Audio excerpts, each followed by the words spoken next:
کارمندان اپراتیوی شعبه وزارت کارهای داخلی یک در ناحیه فردوسی در نتیجه فعالیت نتیجه بخش اپراتیوی حرکت‌های یک نفر ساکن 21 ساله شهر کلاب را بپرده ساخت که گمان بشده در حدود پایتخت به دزدی اشیاءهای قیمتناک از داخل نقلیات‌های مردم مشغول بود. شرح وسیع این جنایت در گزارش همکارانمان.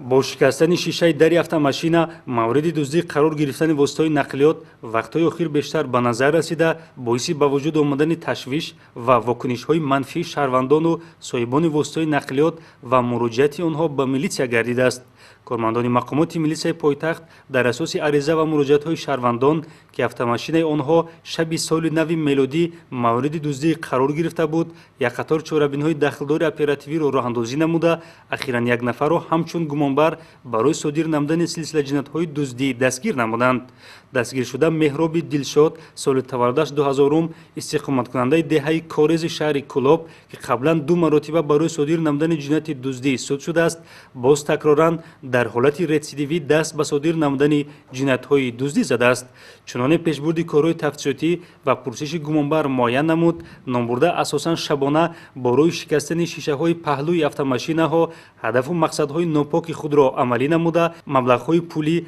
و دیگر اشیاءهای ارزشمند را از داخل автомашинаها تصرف و از آن خود می‌کرده است. از جمله شب 1 ینور سال جاری در کوچه زرنیسار ناحیه فردوسی به واسطه سنگ شیشه پهلوی 8 عدد автомашина را شکسته به صاحبان автомашинаها ضرر کلان مالی رسانیده است. چنانچه به واسطه سنگ شیشه پهلوی автомашина تمغه مزدا که به شهروند دولت و نظیره تعلق دارد شکسته از داخلش یک قطار اشیاءهای ارزشمند را ربوده است که با این کردارش به جبریده به مبلغ زیاده از 5500 سومانی ضرر رسانیده است. این زمان مهراب دلشاد در صادر نمودن زیاده از 13 حالت جنایت دزدی گمانبر دانسته شده، نسبتش با ماده 244 کدکس جنایتی جمهوری تاجیکستان پرونده جنایتی آغاز گردیده او در حبس پیشکی قرار دارد.